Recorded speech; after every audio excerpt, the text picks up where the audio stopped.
Hey guys, how's it going? This is Primus, and this is going to be a very unique video. Today, I'm going to be going over all the reveals at Hasbro PulseCon and live stream today for Transformers. Now, if you want to see more of this kind of video, like the video, and you'll see more of this kind of just me rambling on video, so to speak. But to get us started, we have the Dino King multi-pack of the repainted core class Dinobots. Now, these look pretty good. I especially like the repaint of Swoop, and I think it was, Scar? Or I could be wrong, I don't have an image in front of me right now, where they're just blue and white. I really like that color scheme, but everyone else looks cool too. And the combine mode, oh my god, the combine mode is way better than the mainline core class Dinobot version because it has extra accessories to kind of help it be an actual figure and less of just a static brick like the other one was. Although it is $80, so that kind of sucks, especially in comparison to just getting the Dinobots, which if you got them all for retail would be around $60.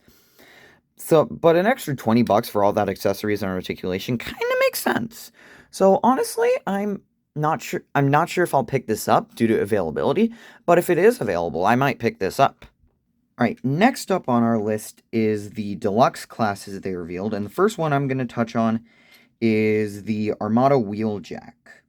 This is a retool / repaint of the Shattered Glass Sideswipe that came out earlier, I want to say either earlier this year or late last year, which means, yeah, we do have another retool of the Siege / Earthrise, I'm not sure which one, Sideswipe mold.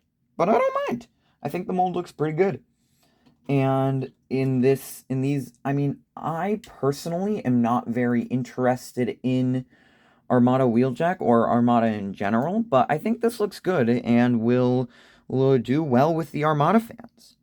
Next up is Origin Bumblebee, which is just a re-release of the buzzworthy Bumblebee Origin Bumblebee, which, if they're going to re-release it anytime, do it now because of the Origins Wheeljack. Its compatibility with that being able to go in the back of the alt mode, pretty nice.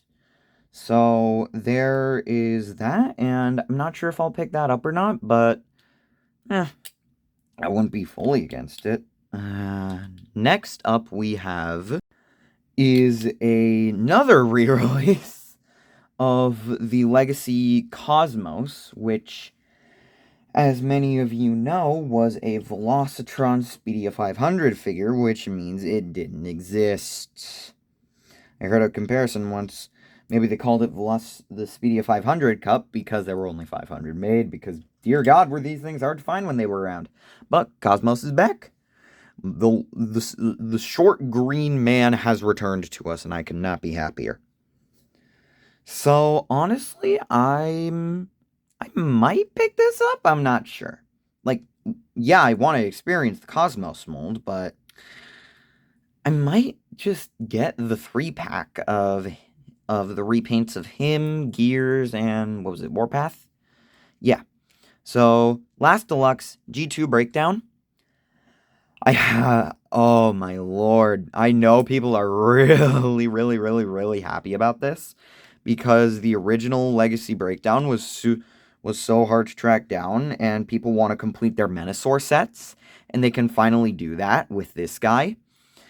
And since all the G2 Stunticons are out, all we need is a G2 Commander Menasor, which we're not gonna get. So, honestly, I'm not gonna pick it up, but I understand why people are very happy for it, and I'm happy for the people who are happy. Voice crack. Alright, next up, Voyagers. We have a lot of Voyagers. We have, I think, we have Voyagers, that's for sure. So, Voyagers are also all re-releases. Last wave of this upcoming wave of whatever line it is, I'm not sure if it's Legacy or the new line in Age of the Primes, but whatever it is definitely designed to get people figures that they couldn't get but want.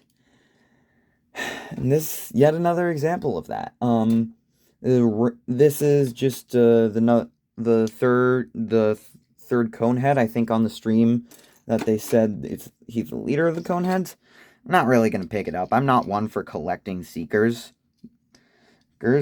And I'm also not gonna pick up Tarn, because as you saw in my previous review, I already have Bludgeon and I'm perfectly okay with that. However, I know a lot of people are going to be very happy about this because Tarn was very underpacked, which means he didn't show up to stores as much, but now they're re-releasing him. And it's just the same figure, but in the Legacy United line. Or whichever line this is. I genuinely don't know. I think it's Legacy United. I'm just going to say it's Legacy United, and if I'm wrong, I'll correct myself in editing. So those are the Voyagers. And next up, we have the leaders. So, first one is a reissue of, yet again, another Velocitron figure, Galaxy Shuttle. Now, this is a retool / repaint of the, I want to say, Siege or Earthrise Astro Train. And, yeah, I think I'm going to pick this up. It looks really fun. I'd like to have that triple changer. I have 3 triple changers right now. I have Sandstorm, I have Blitzwing, and I have Bumblebee Movie Megatron, but yeah, I might pick that up. What I'm not picking up, though, is Overcharge. We don't need another Blitzwing. We don't need another one of that mold. We got a run of it in Legacy, and we got a run of it in Legacy Evolution. I know this because I've seen both of them at Walmart at the same exact time. There was a Legacy one and a Legacy Evolution one. We do not need another Blitzwing for Legacy United. I don't care if it has an alternate head. If you want to pick it up, go ahead. If you missed out on the Blitzwing mold and somehow can't find it at whatever Walmart is near you, and you want to pick up this to experience the Blitzwing mold, go ahead. But for those of us who have it, let's just say it's not a figure worth double dipping on. So that's been my review for the Legacy stuff. Now for the Studio Series. Who am I excited about this? We got Studio Series Transformers 1. We got the Deluxe Class B. We got Deluxe Class Bumblebee and Deluxe Class Alita 1. These are okay. I'm just going to say I don't like Bumblebee's torso. I think they could have put like an additional flap in to kind of hide that front bumper of the vehicle mode, because it just makes the torso look too big in comparison to everything. And then there's Alita, who has very long legs, but the only qualm I really have about her are the big wheels on the back of her heels. I don't like that, but due to the nature of the design and the fact that it has to transform, they can't do much. So yeah, I think I'm going to pick both of these up. But what I am certain I'm going to be picking up is the one, the only, Sentinel Prime! Let's go! I've been waiting for the drop of Studio Series GF1 Sentinel, and we have it, and it's a frickin' Voyager! If you didn't watch the stream, they said Sentinel's a Voyager, and as you can see in the pictures that are on screen right now, he essentially has 3 modes. He has robot mode, jet mode, and battle mode, which, oh my lord, I'm so excited for this thing. I'm so hype. This is a definite pickup for me. This is a 100%, I'm gonna buy this. So that has been this kind of new video. If you liked it, please like the video so that way I know that you guys like this kind of content and I can make more of it. Thank you, and Primus out.